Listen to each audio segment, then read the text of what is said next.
Merci de votre participation à ce nouveau webinaire d'InfoRisque. Alors, très heureux de vous retrouver pour ce nouvel épisode des Midis de la santé et de la sécurité. 45 minutes pour se former et s'informer. Alors maintenant, InfoRisque est le média dédié à la santé et la sécurité au travail le plus suivi de France. C'est vrai que je vous le répète à chaque fois, mais c'est quand même important de vous remercier. Merci à tous de nous suivre aussi nombreux. Alors, par contre, toujours une chose également importante, c'est que pour continuer à vous offrir des contenus gratuits et diffuser au plus grand nombre des messages de prévention, nous comptons sur votre soutien. Pour ça, n'hésitez pas à liker, partager, commenter. Ça fait toujours du bien sur les réseaux. Et puis, ne pas oublier non plus qu'InfoRisque, c'est aussi une marketplace où des fabricants et des experts vous présentent des solutions concrètes de prévention et de gestion des risques. Et bien alors, venez donc consulter, les solliciter pour vos prochains achats ou pour prendre de l'information, car en soutenant nos adhérents, vous soutenez InfoRisque. Alors aujourd'hui, j'ai le plaisir de recevoir pour notre rendez-vous mensuel Vincent Beau.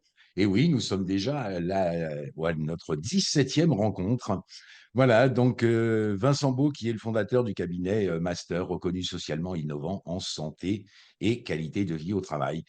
Et comme on vous le répète à chaque fois, mais c'est vrai que Vincent Bois a écrit ce livre remarquable et remarqué, La QVT pour en finir avec les conneries. C'est ce qui nous sert, qui continue à nous servir de fil rouge dans nos échanges. Vincent Beau, bonjour. Et bonjour François, merci beaucoup de votre introduction. Eh bien, en tout cas, c'est un plaisir de vous retrouver, Vincent. Alors, n'oubliez pas que pour ces 45 minutes, nous allons les couper en deux parties. Donc, les 30 minutes d'échange avec Vincent maintenant. Et par contre, nous aurons encore 15 minutes pour répondre. Vincent répondra à vos questions dans la dernière partie. Donc, vous avez en bas de votre écran un petit onglet Q et R, donc questions-réponses. N'hésitez pas à utiliser ce questionnaire-là parce que, effectivement, ce qui permettra après de reprendre, de poser ces questions à Vincent.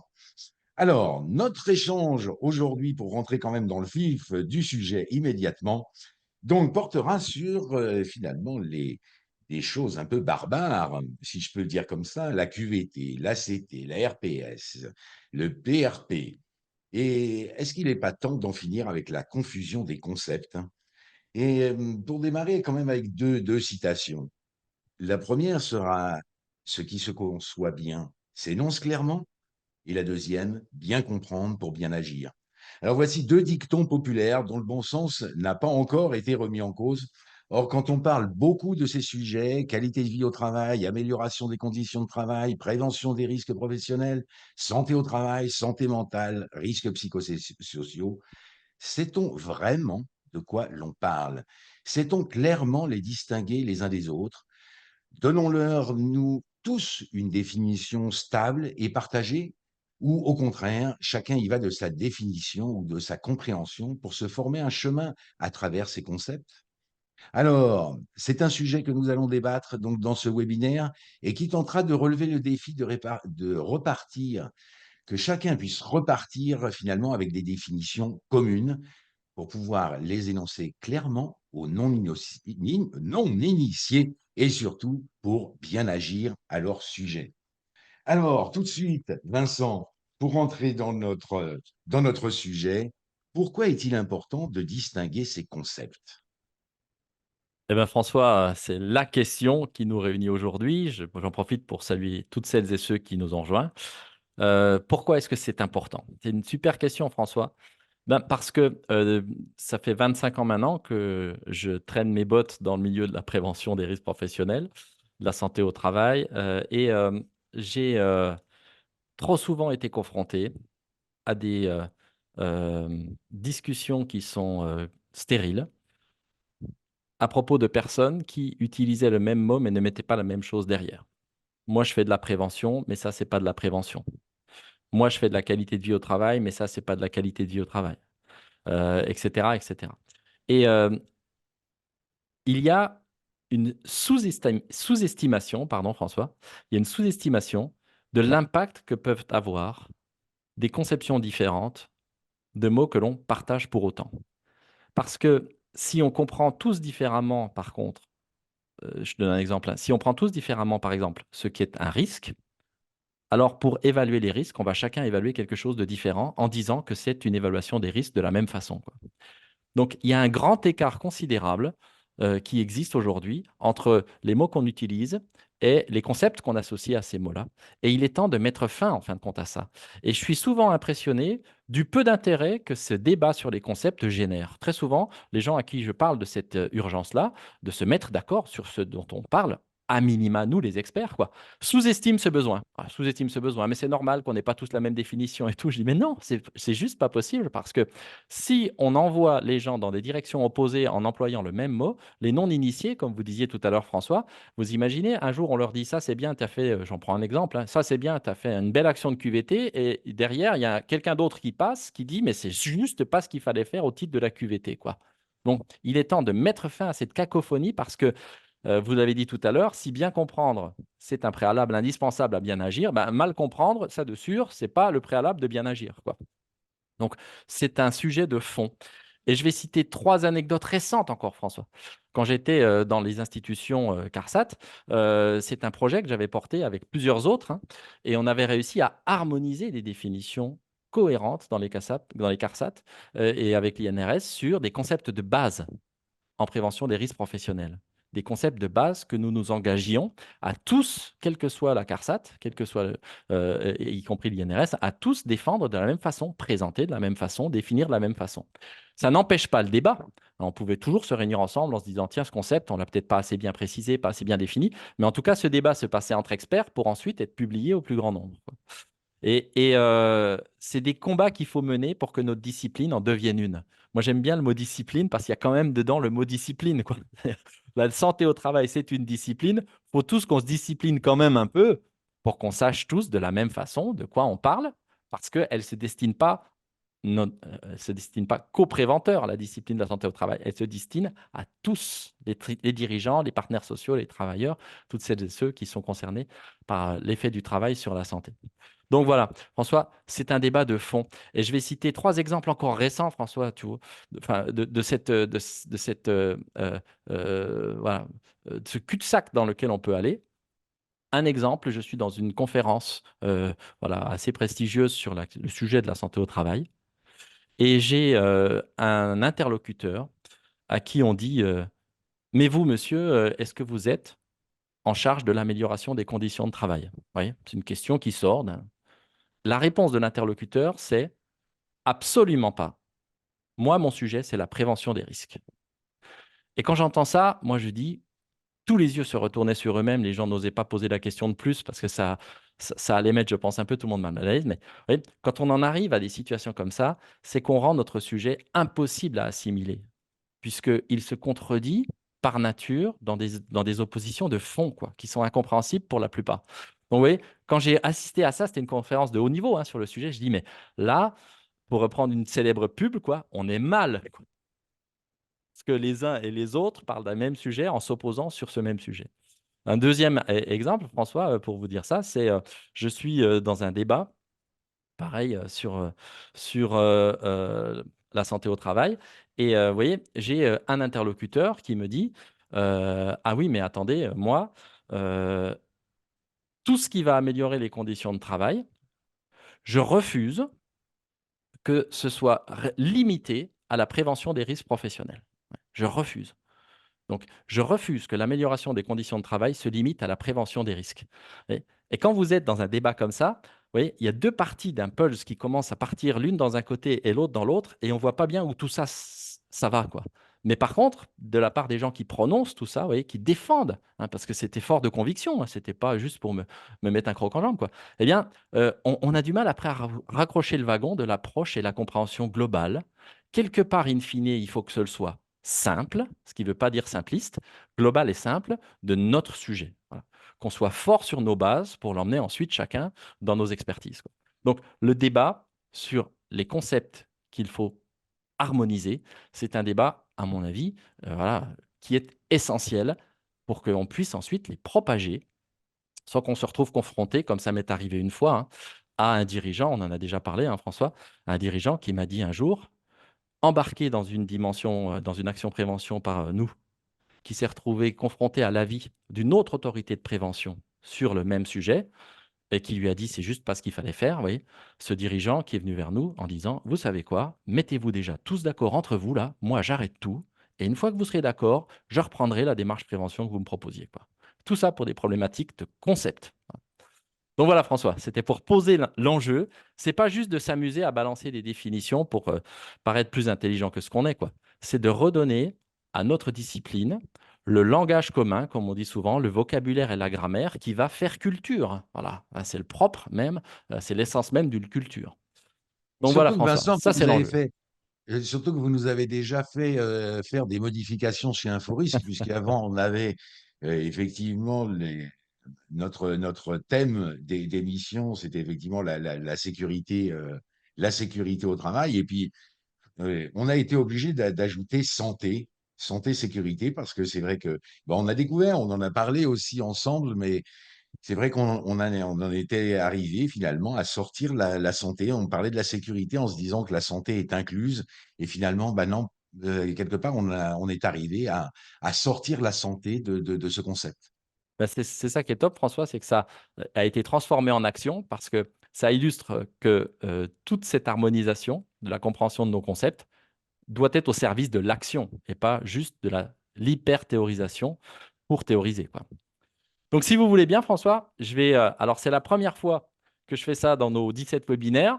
D'habitude, on n'a même pas de PowerPoint, voilà. Là, j'en ai prévu 8 pour pouvoir vraiment s'asseoir sur, des références communes. Donc, je vais les passer pour aller dans ce sujet et je rebondis sur ce que vous venez de dire François. Vous parlez de la santé. Je ne vais pas aller très longtemps là-dessus. On a trop de webinaires qu'on a consacrés sur ce seul sujet François, donc je repasse rapidement. Mais commençons par le commencement. Voilà. Quand on parle de santé au travail, on parle de quoi? Je pense que beaucoup des gens qui vous suivent et qui nous suivent régulièrement le savent aujourd'hui. La santé, je vais enlever voilà, l'image pour pouvoir avoir la pleine diapo. La santé, elle se définit comme ça depuis 1946. Excusez-moi, il y a une erreur de frappe. C'est un état de complet bien-être physique, mental et social et ne consiste pas seulement en une absence de maladie ou d'infirmité. Voilà. Donc ça, c'est la définition de référence. Alors, on a certaines personnes qui aujourd'hui la remettent en question, enfin voilà, et c'est très bien, il faut savoir remettre en cause voilà, les fondamentaux pour les faire grandir, mais jusqu'à preuve du contraire, on n'a pas trouvé mieux. Et on aurait tort de croire que cette définition repose sur un état statique. Vous voyez, souvent, on dit oui, mais ça, on ne peut pas qualifier la santé d'un état statique, photographique, qui ne dit rien sur comment on évolue ou comment on se projette. Mais ce n'est pas un argument, à mon sens, qui est très recevable. Pourquoi? Parce que le bien-être physique, mental et social n'est pas un bien-être qui est par défaut statique. Je ne vois rien dans le bien-être, par exemple, mental, de ce qui pourrait limiter ce bien-être mental à juste la situation au moment présent. Voilà, là, mon bien-être mental, moi, aujourd'hui, et puis le vôtre, et celui de tous nos auditeurs, en fin de compte, c'est aussi la projection qu'on a de soi-même dans sa journée de travail, la projection qu'on a de soi-même dans ce que ce que vont devenir nos vies professionnelles et personnelles. Donc, il y a une dynamique, en fin de compte, de cette projection-là qui nourrit la définition de la santé. Donc voilà, s'il faut trouver mieux, trouver mieux. Moi, je trouve qu'il sert déjà énormément ses objectifs et que s'il était déjà appliqué tel qu'il est défini, je renvoie à nos webinaires sur la définition de la santé, c'est-à-dire dans l'indissociabilité de ses composantes, physiques et mentales et sociales. On l'a souvent dit ensemble, il n'existe pas de blessure qui ne soit que physique. Voilà, on part de là. Et si déjà on était à la rencontre de cet objectif-là dans toutes les entreprises, ce serait un autre monde. Je veux citer une autre définition derrière, c'est la même, mais c'est juste pour vous montrer que l'OIT a repris la question de la santé sur Terre, qui est la première de ces définitions à la santé au travail. Vous voyez, et l'OIT s'est inscrit dans les pas de cette définition-là. L'objectif de la santé au travail, promouvoir le plus haut niveau de bien-être physique, mental et social. Donc on est vraiment en toute convergence. Pourquoi c'est important de partir de là? Parce que c'est aujourd'hui, c'est un article phare du Code du travail, le 4121-1, qui dit: «L'employeur prend les mesures nécessaires pour assurer la sécurité et protéger la santé physique et mentale». Voilà, on voit qu'il y a une convergence. Alors, on a regroupé sous, la santé mentale, les questions de bien-être mental et social. Mais, on a cette convergence de cette approche globale de la santé qui doit être non pas physique ou mentale, non pas physique et peut-être mentale, mais qui doit être, pour le dire comme ça, qui doit accorder pardon, une égalité de traitement à la santé physique et mentale tel que ça a été écrit. C'est ça que l'on nous dit. C'est que l'entreprise aujourd'hui doit traiter en égalité, à égalité de traitement, la santé physique et mentale, et ça de façon indissociable, puisque toute atteinte à la santé aura des répercussions sur la santé physique et mentale des travailleurs concernés. Et le dernier point pour pouvoir finir sur l'importance de ce sujet bien défini et bien positionné, c'est que non seulement il est à la racine de l'obligation de responsabilité qui est faite à l'employeur dans le 4121-1, mais c'est devenu depuis 2022 un des droits fondamentaux des travailleurs, le cinquième. Voilà un extrait pareil de la déclaration de l'OIT de 2022. Milieu de travail sûr et salubre, c'est le cinquième droit fondamental des travailleurs, disposer d'un milieu de travail sûr et salubre. Et vous voyez, très spécifiquement, qu'est-ce qu'on entend par milieu de travail sûr et salubre? Traduit ainsi en français, c'est une protection adéquate de la vie et de la santé des travailleurs. Donc, on voit bien que c'est un sujet qui aujourd'hui n'est plus que franco-français et qui est le point de rencontre de la responsabilité de l'entreprise sur la santé de ses travailleurs. Donc voilà, ça, Jusque-là, si on est tout le monde est d'accord, d'accord. Donc là, voilà. OMS, OIT, je dirais le Code du travail, on est déjà d'équerre. Donc Là, normalement, en on théorie, devrait on être l'est. bien. Tout Donc à on fait. devrait être bien. Donc là, on a posé l'objectif. Voilà. C'est un objectif de santé au travail qu'on doit atteindre. Alors maintenant, François, je vais arriver sur le deuxième sujet, les conditions de travail. De quoi on parle? Donc là, vous vous rappelez ce que je vous disais tout à l'heure, quand ce fameux débat qui m'a sidéré entre nous, qui opposait deux experts, qui disaient l'un, moi je fais de la prévention des risques, et l'autre, moi je fais tout le contraire, je fais de l'amélioration des conditions de travail. Donc voilà, de quoi on parle pour remettre ce débat au centre, quoi. De quoi on parle quand on parle de conditions de travail, quoi? Redéfinissons les termes que nous employons. Eh bien, je me suis appuyé sur plusieurs sources. Reprenons voilà, des sources qui, quand même, ne sont pas n'importe lesquelles. Prenons la DARES. Bon, la DARES a pris, je trouvais ça top, le soin de définir ce qu'étaient les conditions de travail. Bon, voilà. Les conditions de travail recouvrent les aspects matériels, contraintes physiques, moyens, conditions sanitaires, organisationnels, temps de travail, rythme de travail, autonomie, marge de manœuvre, pardon, et psychosociaux, relations avec les clients, la hiérarchie, voilà, dans lesquels est exercée l'activité professionnelle. Donc, on voit bien ici que la DARES envoie les conditions de travail dans la situation de travail, dans toutes ses composantes, matériel, organisationnel, relations avec les clients, etc., etc. Donc là, on voit bien que ici, le pointage, il est très clair. Ce pointage, il est également repris de façon assez cohérente, mais pas exprimé de la même façon, par l'INSEE, puisque l'INSEE produit des enquêtes conditions de travail. Et quand elle produit cette enquête, évidemment, elle définit sa cible. Vous voyez, elle le décrit comme ça, vise à cerner au plus près le travail réel. On l'a aussi évoqué dans des webinaires précédents, tel qu'il est perçu par le travailleur, non pas par le travail prescrit qui peut être décrit par l'entreprise. Je ne vais plus sur la distinction travail réel, travail prescrit. On a un webinaire aussi qui en a parlé. Mais on voit vraiment que c'est de ça dont il s'agit, de parler de la façon dont les gens perçoivent leur travail. Et enfin, troisième élément, c'est l'ANACT, dans la revue des conditions de travail, qui a publié donc, un texte qui reprécise également ça. Vous voyez, les conditions de travail s'attachent directement à la situation de travail, au contexte dans lequel on est amené à travailler. Un enjeu de contrainte s'imposant avant tout. Donc, vous voyez, on est vraiment raccord là-dessus, quoi. Pourquoi est-ce qu'il parle des conditions de travail à l'inverse? Parce que les conditions de travail, ce n'est pas la même chose que les conditions d'emploi. Les conditions d'emploi, si on veut aller vite sur le repère qu'on peut se donner là, c'est les conditions contractuelles qui se sont scellées entre l'employeur et l'employé, qui contiennent le salaire, qui contiennent la précarité ou non du travail, sa durée, etc. Et ce n'est pas la même chose de parler des conditions d'emploi que de parler des conditions de travail. Voilà. Même s'il y a évidemment des liens entre l'un et l'autre, parce que si dans ma condition d'emploi, dans mon contrat de travail par exemple, ou dans ma fiche de poste, quoi, je travaillais de nuit, on voit bien que ça aura un impact sur mes conditions de travail. Mais ce n'est pas parce qu'un lien existe que l'un est égal à l'autre. Donc, ce qui nous amène à quoi, les conditions de travail? Eh bien, on va revenir, si vous voulez bien, François, à cette représentation donc, que j'ai proposée dans mon livre et qui a été reprise. Je l'ai mis ici en annexe pour voir que ce n'est pas juste confidentiel, quoi. Enfin, je l'ai mis ici, à droite, qui a été reprise dans le guide Entreprise mondiale et bien-être au travail, qui a été produit donc, au niveau international sous la coordination de l'EN3S avec l'appui de l'OIT. Eh bien, ça veut dire quoi? Ça veut dire, et on le retrouve, vous pouvez faire le passage, on retrouve cette intention-là, c'est que une situation de travail peut se représenter comme l'effet de 4 dimensions d'un environnement qui s'exerce sur le travailleur et que lui va exercer sur lui. C'est la technique, l'organisation, les relations et la conjoncture. Environnement technique, c'est les outils, les produits, les locaux avec lesquels il va travailler ou dans lesquels il va travailler.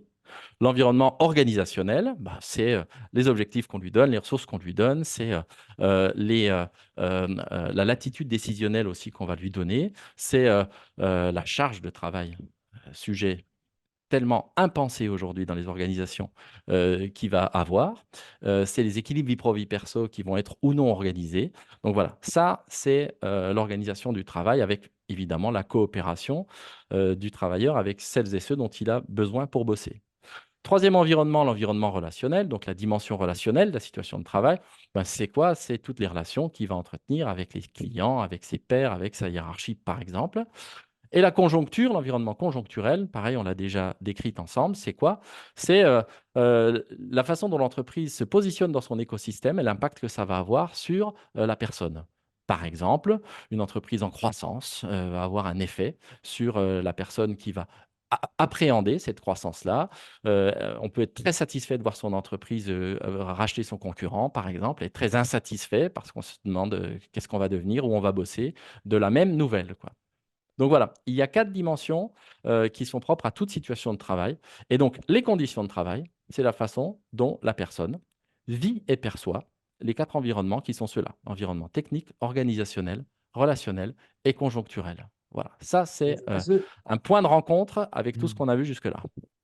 est-ce que Vincent pourrait dire quand même que ça, c'est, je dirais, le mentionner quand même pour nos éditeurs d'aujourd'hui, de se dire que c'est quand même quelque chose qui est nouveau, enfin, c'est une prise en compte nouvelle, En tout cas, c'était pas ou une décrit comme ça. clarification, je ne sais pas Voilà, comment vous pourrez c'est l'observer. les deux en fait, François. C'était pas décrit Hmm. comme ça. On parle pas souvent de l'impact conjoncturel sur la situation de travail. Donc, il y a les deux. Voilà. Et donc, ça nous amène à quoi, François? Ça veut dire quoi? Ça veut dire que les conditions de travail, améliorer les conditions de travail, avoir de bonnes conditions de travail, par déduction, hein, ça veut dire avoir un environnement technique de qualité, un environnement organisationnel de qualité, relationnel de qualité, conjoncturel de qualité, c'est-à-dire être capable de bien se projeter dans cette entreprise. Est-ce que ça va? Voilà. Et donc, ça, en gros, depuis à ce stade, ça veut dire que là, aujourd'hui, alors, c'est un ressenti que j'ai, et c'était par rapport à ce que vous nous présentez là, Vincent, c'est que on a quelque chose où on n'a plus d'exception. Ça C'est veut dire ça. qu'on prend vraiment les éléments de A à Z. Dans leur globalité, Est-ce que mon exactement. résumé est peut-être un peu court? Il est très bien, François. Ok, ça va. Alors, Bon, allons-y. maintenant, voyons les risques, puisque c'était un des éléments du débat qu'opposaient ces deux experts. Donc, les risques, alors de quoi on parle? Bah, reprenons, pareil, des définitions de base. Risque, probabilité de survenance d'un événement indésirable. Ça, c'est le référentiel commun que les CARSAT et l'INRS ont adopté, ce référentiel compétences de base en prévention. C'est connu de presque tous les préventeurs.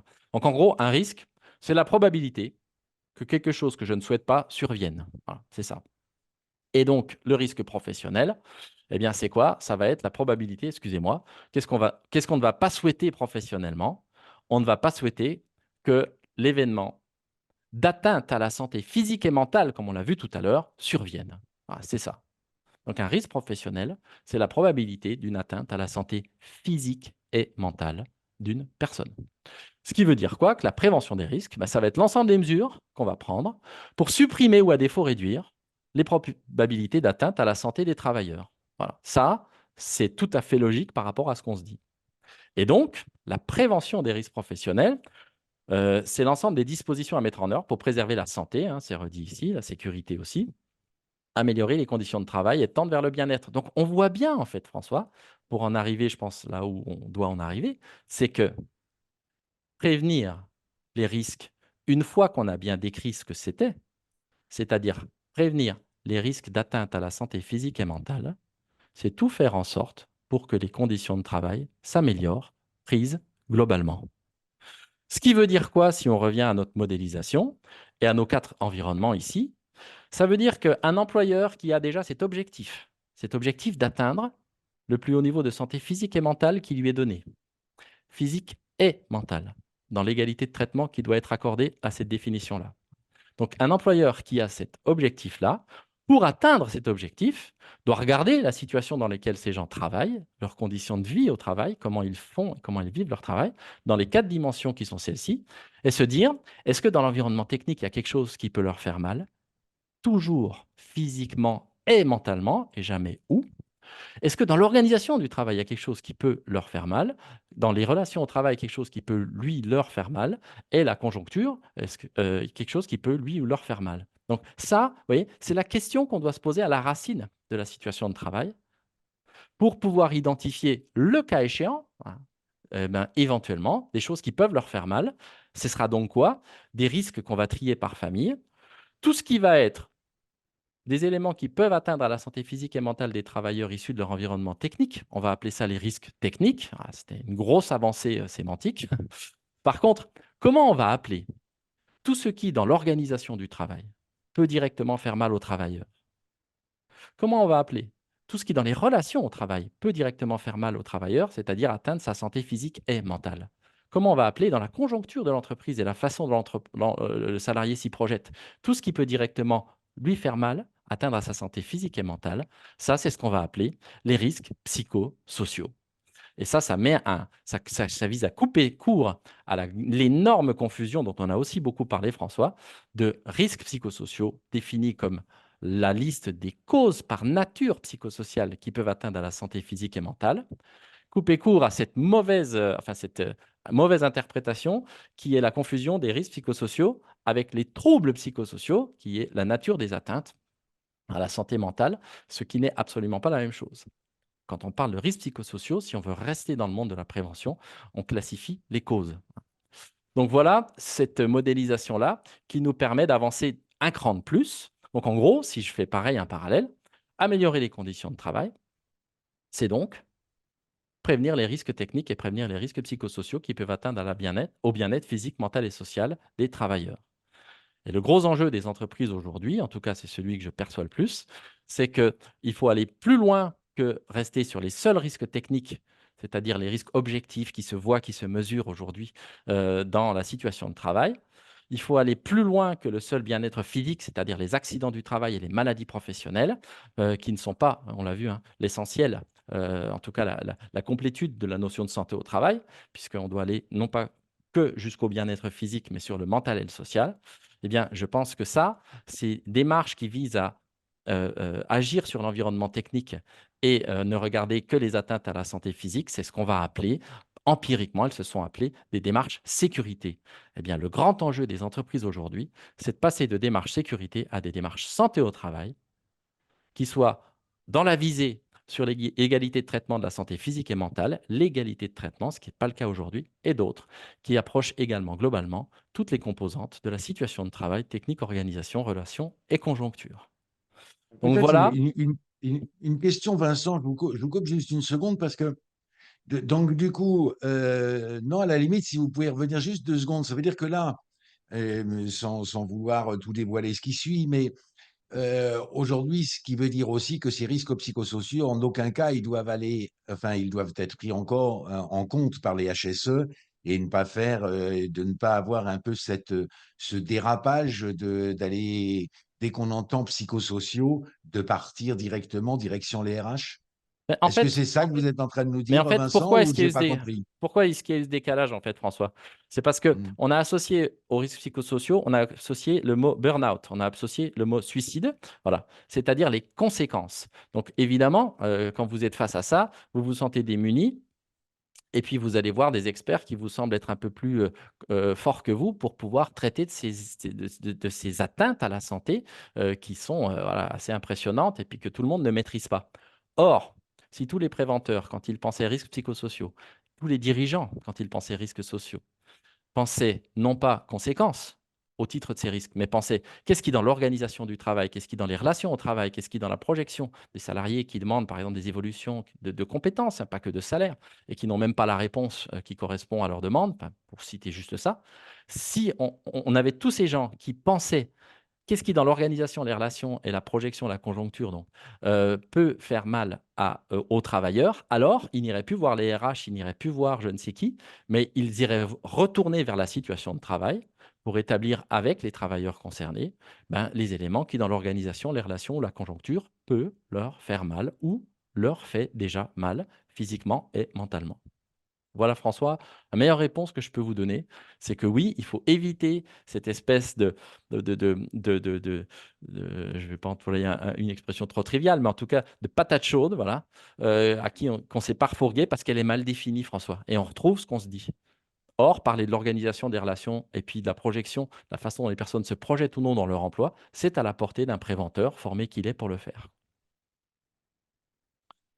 Ce qui nous amène à ces 2 définitions en conséquence, hein, pareil, je fais que des relations de cause à effet, quoi. Ben, donc là, les risques psychosociaux, c'est donc les risques d'atteinte à la santé physique et mentale, toujours, des salariés, directement, d'ailleurs, je préférerais dire des travailleurs, directement générés par l'organisation du travail, les relations et la conjoncture de l'entreprise. Voilà. Donc là, ça a été repris dans le même guide publié par le N3S soutenu par l'OIT. Et la QVT, qui a été, alors là, je ne refais pas tous les webinaires qu'on a fait sur le sujet, hein, François, mais la QVT qui a été tellement mal envoyée, tellement mal définie, tellement mal comprise, etc. La qualité de vie au travail, c'est quoi? Ben, en fait, la qualité de vie au travail, c'est une perception. C'est la façon dont les travailleurs perçoivent leurs conditions de vie au travail dans ces 4 dimensions, technique, organisation, relation et conjoncture, et le fait qu'ils en soient ou non satisfaits. Donc, on voit bien que la qualité de vie au travail, c'est un résultat obtenu. C'est comme un indice de satisfaction de ce que l'on fait et de ce que l'on vit au travail. Et la QVT, c'est donc pas la santé au travail. C'est important qu'on fasse cette distinction-là. C'est déjà l'objectif donné à l'employeur, c'est un objectif de santé au travail. Mais c'est pas pareil parce que je vous donne un exemple très trivial pour l'illustrer, c'est que si vous demandez à tout le monde demain de porter des gants en traversant l'atelier et puis de porter un casque en traversant un atelier et que vous avez tous les jours des gens qui traversent l'atelier, pourquoi? Parce que ben voilà, compte tenu de l'activité, on ne peut pas ne pas porter ces équipements-là. Eh bien, vous allez augmenter l'insatisfaction des travailleurs. Ils ne vont pas être satisfaits tous les jours de porter un casque en traversant l'atelier et puis de porter ses gants en traversant l'atelier. Mais pour autant, eh bien, ça va être une des mesures. Bon, c'est de la protection individuelle. On sait tous que c'est le dernier maillon de la chaîne de maîtrise des atteintes à la santé physique et mentale, mais il n'empêche que ça va quand même contribuer à protéger leur santé. Donc, on peut augmenter le niveau de maîtrise de la santé au travail en diminuant la satisfaction des travailleurs dans ce qu'ils font et dans ce qu'ils vivent au travail. L'objectif, c'est d'aller savoir pourquoi et d'aller travailler sur les raisons de cette insatisfaction-là à terme. Donc la QVT, c'est un résultat, ce n'est pas un moyen, on l'a souvent dit, je le répète aujourd'hui. Et donc dire, voilà, j'ai mis en place une salle de méditation, etc. J'ai donc fait de la QVT. Non, on obtient de la QVT. Voilà. Donc, Ce qui, finalement, vous n'avez rien contre la QVT, Vincent. une fois qu'elle est bien définie, j'ai tout pour la QVT. Bah, je voulais juste que ça soit dit. Donc voilà. Donc l'idée, après, pour finir sur ces concepts, parce que c'est pareil, je fais attention à l'heure qui tourne, c'est si on veut les remettre un peu dans l'ordre, quoi. Ben, ça veut dire quoi? Déjà, avant d'aller sur ce concept, on comprend donc que améliorer les conditions de travail, c'est fatalement réduire les risques d'atteinte à la santé physique et mentale des travailleurs. Voilà pourquoi le débat qui disait moi je fais de l'amélioration des conditions de travail, je ne fais pas de la prévention des risques ou vice-versa, il n'a aucun sens. C'est comme si vous disiez, voilà, améliorer l'éclairage, ça diminue l'obscurité. Ben voilà, c'est un fait. Voilà. Donc, il n'est pas possible que l'amélioration des conditions de travail n'ait pas un effet sur la santé physique et mentale des travailleurs, même si ce n'était pas l'intention. Ce n'est pas conceptuellement possible. Vous voyez, pareil, j'ai eu un débat il n'y a pas longtemps, très intéressant, avec une préventeur, vous voyez, qui me disait, oui, mais l'autonomie au travail qu'il faut développer, ce n'est pas seulement de la prévention des risques. En fait, la réponse, c'est développer l'autonomie des travailleurs, c'est formidable, il faut pousser dans cette direction-là, tout le monde le dit, et moi en premier. Par contre, tout le monde sait également, c'est un des facteurs, la latitude décisionnelle de risques psychosociaux qui fait autorité aujourd'hui dans le rapport Golac, quoi. Donc, on voit bien que développer l'un réduira l'autre, quoi. C'est mécanique, quoi. Ce qui nous amène au bilan à cette représentation-là. Pareil, elle a été reprise dans le guide de l'EN3S soutenu par l'Organisation internationale du travail, qui nous dit quoi? Ben, qu'à la base, on a la situation de travail dans les 4 dimensions qu'on a pu voir tout à l'heure, technique, organisation, relation et conjoncture. Voilà, ça, c'est toute personne en situation de travail, vous, moi, où qu'on soit, quoi qu'on fasse, tant qu'on travaille. Et donc, ça, c'est ce que la personne fait, hein, c'est l'activité de la personne. Et donc, au regard de ce travail réel qui est produit en interaction avec ces 4 dimensions, eh bien, que doit faire l'employeur? Il doit prévenir les risques d'atteinte à la santé physique et mentale. Parce que le gros problème, quand des gens utilisent le mot prévention des risques, les gens pensent prévention des risques d'atteinte à la santé physique par l'action sur l'environnement technique, c'est-à-dire les gens pensent sécurité.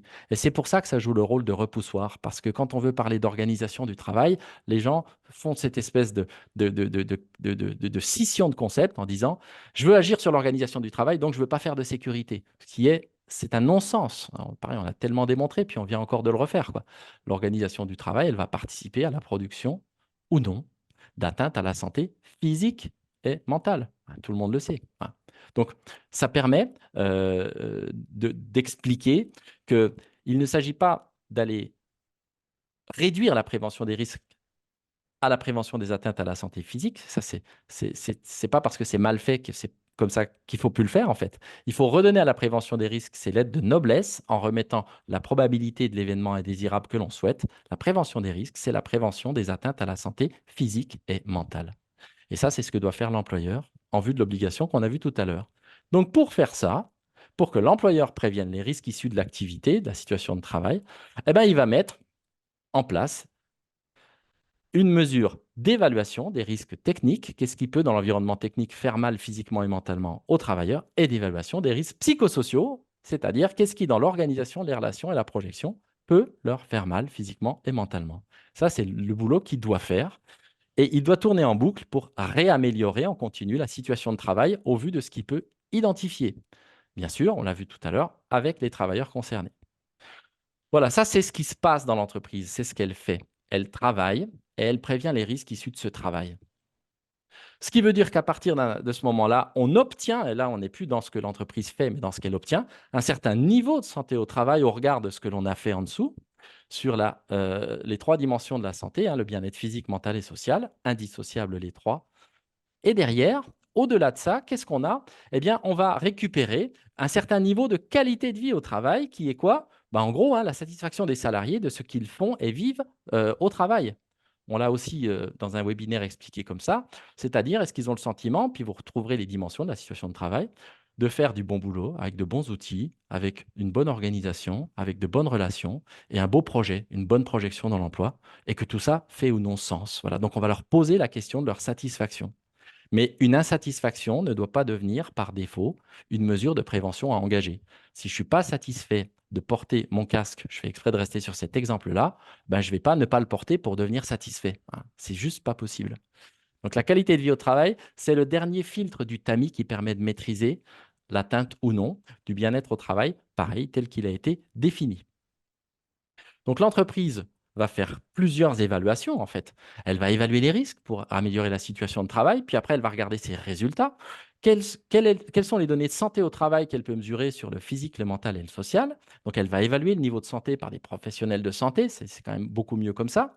Et derrière, si des indicateurs sortent de non-maîtrise, bah, c'est qu'il faut revenir au travail, évaluer les risques et puis agir pour prévenir ce qui est apparu comme étant des atteintes à la santé.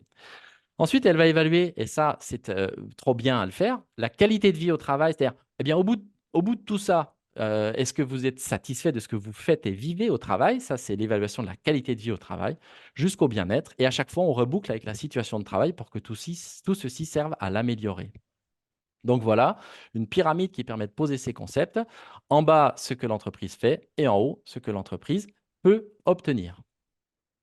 Et c'est ma dernière slide. Je suis désolé, j'ai été un peu long, François.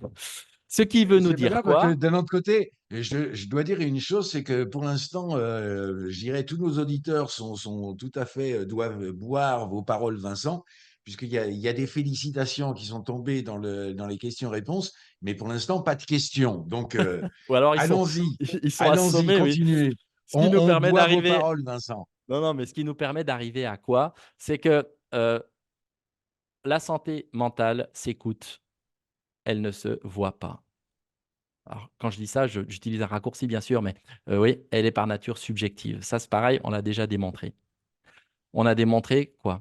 Que l'environnement technique du travail, bah, c'est pareil, tout ne se voit pas. L'expression des travailleurs sur les outils voilà, qui vont ou qui vont pas bien pour être utilisés, c'est indispensable pour atteindre ce qui peut leur faire mal. L'organisation du travail, la façon dont elle peut atteindre ou non à la santé physique et mentale des travailleurs, ça ne se voit pas, ça s'écoute. Il faut que j'écoute les travailleurs pour savoir comment ils vivent leur organisation, comment ils vivent leurs relations, comment ils se projettent ou non. Donc on voit bien que l'écoute des travailleurs, je vais utiliser un mot compliqué parce que ça me rend intelligent, moi qui ne le suis pas par défaut, mais l'écoute est consubstantielle au concept même de santé au travail qui est l'objectif à atteindre physique et mental. Donc, elle permet d'atteindre la santé mentale, donc elle permet d'atteindre la santé telle qu'elle est définie. C'est une condition d'atteinte à la santé au travail. C'est l'écoute qui permet aussi d'atteindre tout ce qui, dans la situation de travail, peut être un risque pour la santé physique et mentale des travailleurs. On voit que l'écoute, elle permet également de savoir si les salariés sont satisfaits de leurs conditions de vie au travail dans toutes ces dimensions. Donc, c'est l'écoute qui permet d'évaluer le niveau de qualité de vie au travail. Et en plus, l'écoute, en elle-même, est un facteur de prévention des risques psychosociaux par l'autonomie qu'elle va dégager et la reconnaissance qu'elle apporte. Donc, ce qui veut dire quoi? Ce qui veut dire qu'aujourd'hui, voilà pourquoi on se mobilise tellement pour que l'écoute des travailleurs intègre, en plus des 9 principes généraux de prévention déjà existants, intègre cet article du Code du travail comme étant le premier principe général de prévention que l'on souhaite, on se bat là-dessus, voir arriver au sein de ce Code du travail qui donne les règles d'action de l'entreprise parce qu'on voit bien qu'elle est incontournable, ce n'est pas un supplément d'âme, quoi. Et c'est tout ça qui nous amène, nous, à la suite de votre soutien, François, à la suite du Tour de France de la QVT, de la reprise par l'OIT, enfin par le N3S avec l'appui de l'OIT, de tout ce qu'on a pu proposer, notamment dans le livre et puis dans les échanges qu'on a pu avoir ensemble. C'est ça qui nous a amené à engager le projet 41-21, qui est la fondation dont je suis l'heureux président et qui dévoilera le 13 juin sa nature, ses ambitions, telles qu'on les a déjà présentées ensemble, François, en avant-première, dans le dernier webinaire qu'on a eu ensemble. Et c'est promis, c'est fini.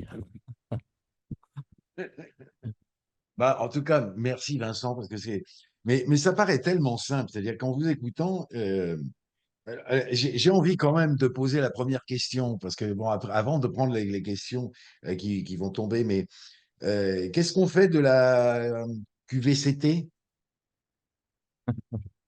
Parce Alors, qu'on on rajoute des lettres, on en remet, donc j'ai rien compris de la démonstration qui vient d'être faite, ou j'ai loupé quelque chose au passage. la QVCT, c'est une tentative de remettre la QVT au bon endroit. En gros, hein, les démarches, les actions de QVT qui ont été prises par les entreprises pour la plus grande partie d'entre elles, en tout cas c'est ce qui est sorti en premier lieu, ce n'étaient pas des actions de prévention des risques professionnels telles qu'on vient de les redéfinir, et donc d'amélioration des conditions de travail, c'était des actions de compensation des effets du travail sur la santé physique et mentale des travailleurs. Si je t'offre une salle de sieste, eh bien, cette salle de sieste, je la mets en place pour compenser les effets du travail et sa fatigue physique et mentale sur ton état, puisque tu pourras dormir, quoi. Mais elle ne change en rien la situation de travail telle qu'on l'a vue, telle qu'on l'a redéfinie.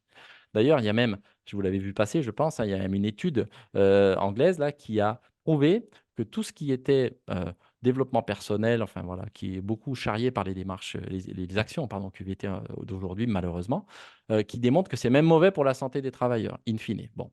Et donc, qu'est-ce qu'on fait de QVCT? Ben, pour essayer de ramener le débat sur les conditions de travail, on a rajouté un C, vous voyez, qualité de vie et des conditions de travail. Le problème, c'est qu'on a changé le sigle, mais on n'a pas changé la définition. Et la définition de la qualité de vie au travail, l'erreur conceptuelle qui est aujourd'hui, à mon avis, celle qui a été faite, c'est qu'elle a été de confondre la définition de la qualité de vie au travail avec la définition de la prévention des risques d'atteinte à la santé physique et mentale. Et ça date de 2013, quand les partenaires sociaux se sont réunis pour définir la QVT dans l'accord national interprofessionnel QVT. Oui, ils ont défini la QVT comme étant tout ce qui améliore les conditions de travail. Voilà, au regard, en conciliation avec la performance de l'entreprise. Et on voit bien que là, on est sur la définition même de la prévention des risques professionnels. Donc, on a confondu une définition. On a voulu mettre à un nouveau terme une définition d'un terme qui existait déjà. Et heureusement qu'il existait déjà quand même. Donc, voilà pourquoi je ne suis pas du tout convaincu qu'en changeant un sigle, on va se retrouver à changer un concept. La base, c'est de redéfinir la définition du concept que l'on vise, quoi. Je peux le figurer comme ça, c'est pas en changeant l'enseigne d'un mauvais restaurant qu'il va se mettre à faire de la bonne cuisine.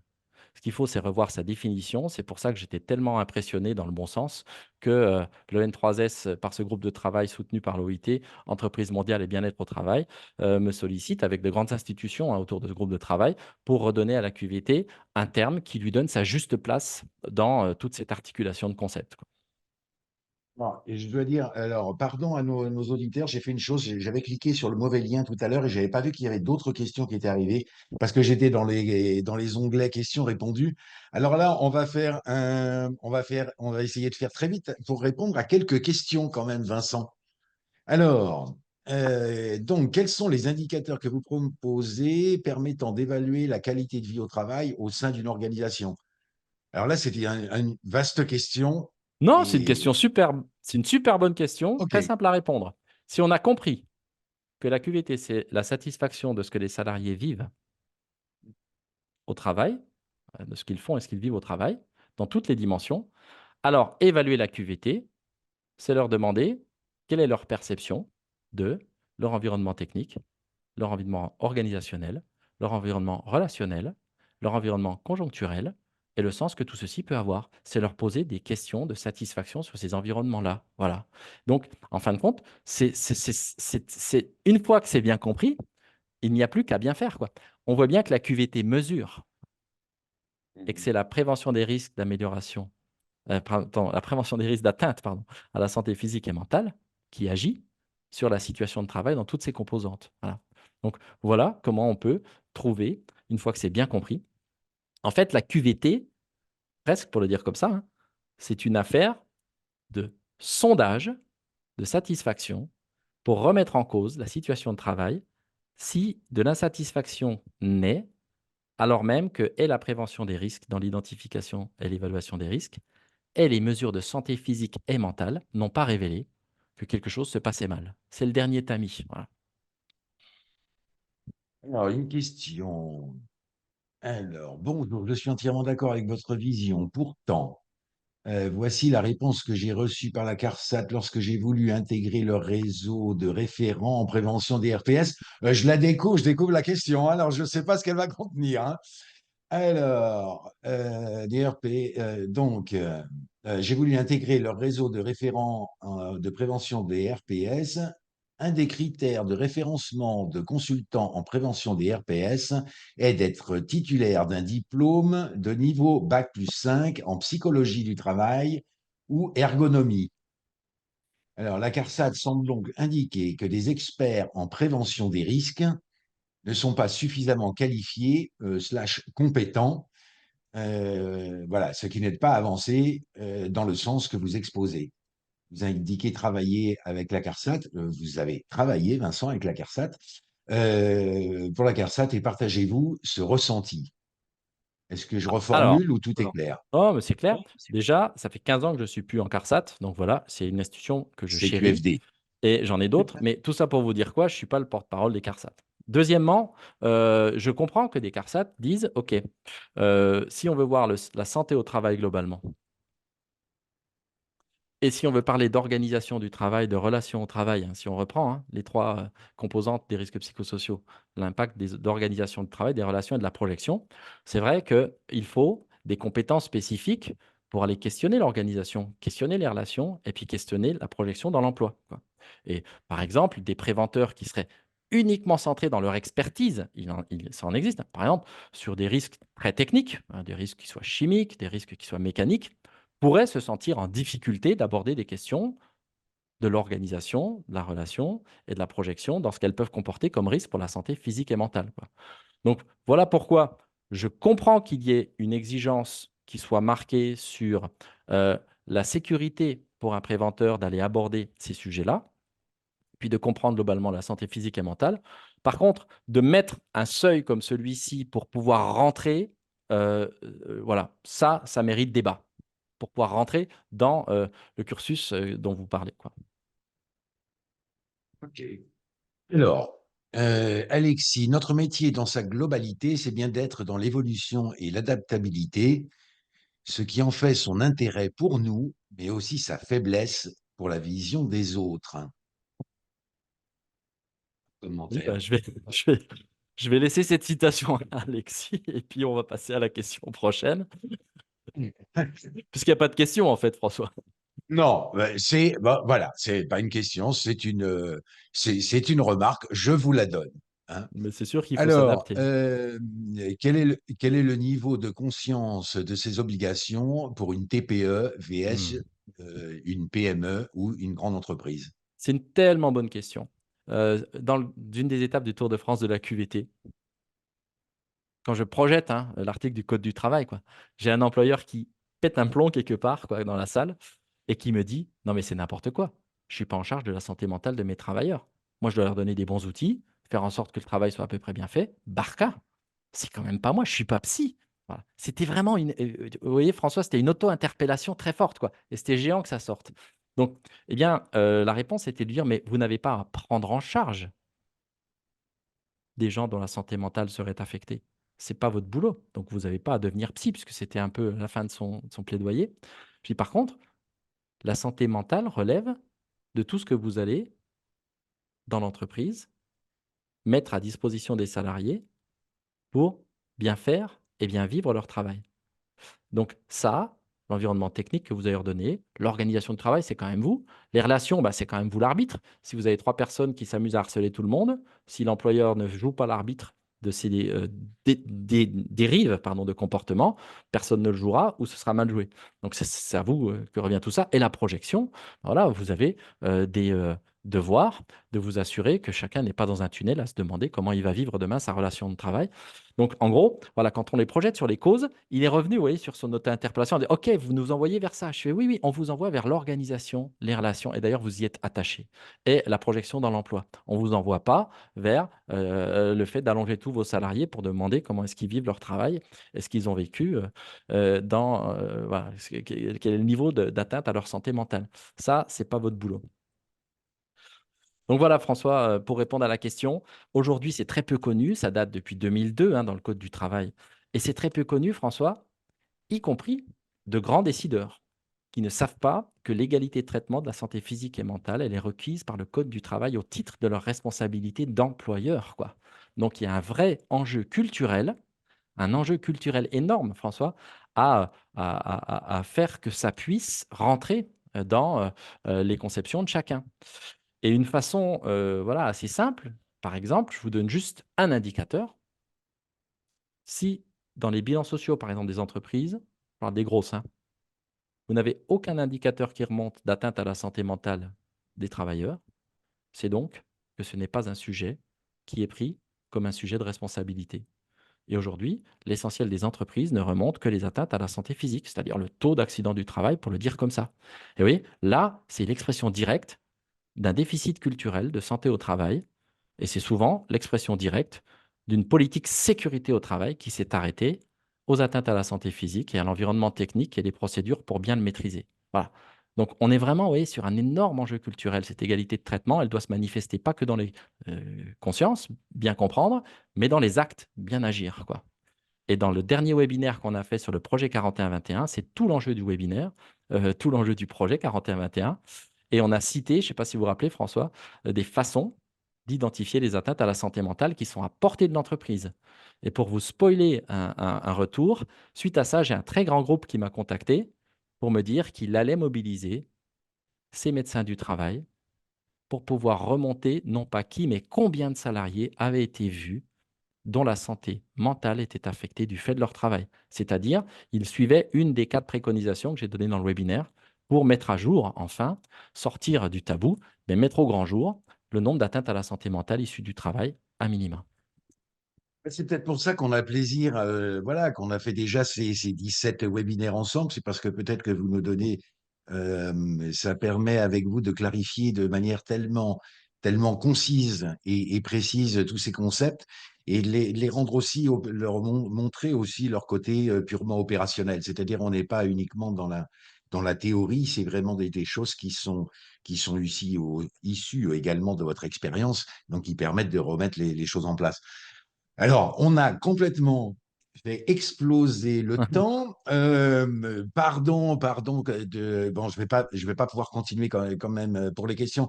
Il y avait Yannick qui demandait, alors, que pensez-vous de la notice ED 6403? Ça peut faire une réponse rapide ou pas? Non. Ça vous parle? Évaluer les facteurs de risque psychosociaux. Voilà, l'outil Bah, RPS-DU. ouais, ben, On a l'outil Yannick deux mots. RPSDU, quand vous le regardez, il envoie majoritairement sur ce qu'on dit. Après, je pense que ce serait chouette s'il pouvait s'inspirer de cette redéfinition des concepts tels qu'on l'a vu ensemble. Mais voilà, l'outil RPSDU, si je me rappelle bien, cette brochure, je ne la connais pas par cœur, mais il envoie bien sur une grande partie des déterminants de la situation de travail qu'on a vu ensemble pour savoir si elle peut atteindre la santé physique et mentale des travailleurs. Maintenant, voilà, je ne veux pas m'en faire non plus, pareil, le défenseur acharné, parce que je l'ai utilisé, mais je ne le connais pas par cœur. On va en arrêter là peut-être pour nos questions-réponses. Il va falloir quand même que je finisse avec plusieurs choses. La première, c'est surtout suivez bien la partie actualité sur InfoRisque. On vous en dira plus parce qu'on a parlé du projet 4121 avec Vincent. On va avoir un événement qui va être tout à fait particulier puisqu'on retransmettra la partie inaugurale de ce nouveau projet qui est porté par Vincent, mais pas que, avec des Mmh. entreprises qui commencent effectivement à s'y associer. Donc, on vous en dira plus, mais réservez déjà maintenant quand même le 13 juin, parce que voilà, avec InfoRisque, on a décidé de continuer un peu ce partenariat. Alors, ce partenariat, c'est un partenariat de communication, hein, il n'y a pas d'éléments financiers qui les lient. Oui. InfoRisque avec Vincent Beau. C'est Mmh. juste que voilà, on aime bien donner la parole à des gens qui ont des choses à dire. Tout à l'heure, on a interpellé un peu, il y avait une interpellation de l'ANACT aussi. Aucun souci, nos ondes sont ouvertes. Donc voilà, si quelqu'un de l'ANACT a envie voilà, de réagir à ou venir compléter un peu ce qui a été dit aujourd'hui, c'est avec grand plaisir que je peux les recevoir et qu'on puisse continuer cet échange. Sur ce, il me reste voilà, à vous souhaiter tous un bon appétit, à vous remercier encore énormément pour votre participation. Pardon si on a encore oublié quelques questions, mais n'oubliez pas, vous le pouvez nous envoyer. Surtout, si j'avais oublié une chose, dans la partie pour justement cet événement le 13 juin, si vous voulez être informé plus directement, il suffit à ce moment-là de le mettre dans les commentaires, là, si vous mettez dans les questions et que vous mettez simplement euh, info 4121 et nous, on fera suivre à Vincent qui pourra vous envoyer des détails avec les invitations. Voilà, un mot pour finir, conclure, Oui, vraiment un mot. donc Vincent. ça en fera deux. Merci beaucoup François, puis votre soutien jusque dans l'organisation d'événements du 13 juin, 18 h au CNAM à Paris et retransmis en direct sur la chaîne YouTube. C'est géant François, et vous l'avez dit, il n'y a aucun lien financier qui nous unit, on ne se connaissait pas il y a un an et demi, et moi je suis trop impressionné de la qualité des échanges que vous pouvez permettre d'avoir, quoi. Et puis, voilà, je pense qu'on est sur des choses qui sont fondamentales, bien comprendre pour bien agir. Pareil, François, il y a quelques mois, quelqu'un s'est levé tout rouge en disant: «Mais la QVT est très bien définie, monsieur, c'est vous qui avez juste pas compris», et la QVCT derrière. Et oui, je lui ai dit: «Bah, c'est dommage parce qu'en 2019, l'INRS a sorti une brochure qui s'appelle RPS QVT bien-être au travail, de quoi parle-t-on?» Et dans cette brochure, l'INRS, dont on ne peut pas dire que c'est n'importe qui sur le sujet non plus, écrit: «Il n'existe aucune définition consensuelle de la QVT à date». Ben, ça tombe bien, puisqu'ils étaient dans ce fameux groupe de travail international, et on avance vers une convergence des concepts, ce qui sera que bénéfique pour la santé physique et mentale de tout le monde. Un grand merci, Vincent. Un grand merci à tous. Et puis, n'oubliez pas, ceux qui auraient loupé ce webinaire dans son entièreté, le replay en cours d'après-midi sera mis en ligne sur le site d'InfoRisque. Et comme l'ensemble effectivement de ces entretiens et également sur la partie réseau, et également notre chaîne YouTube, notre chaîne montante, cette petite chaîne qui grimpe et qui monte. Merci beaucoup. Un bon appétit. Et bonne journée à tous et une belle Merci à semaine à tout toutes le monde. et à tous et merci encore François et toute votre équipe. Merci.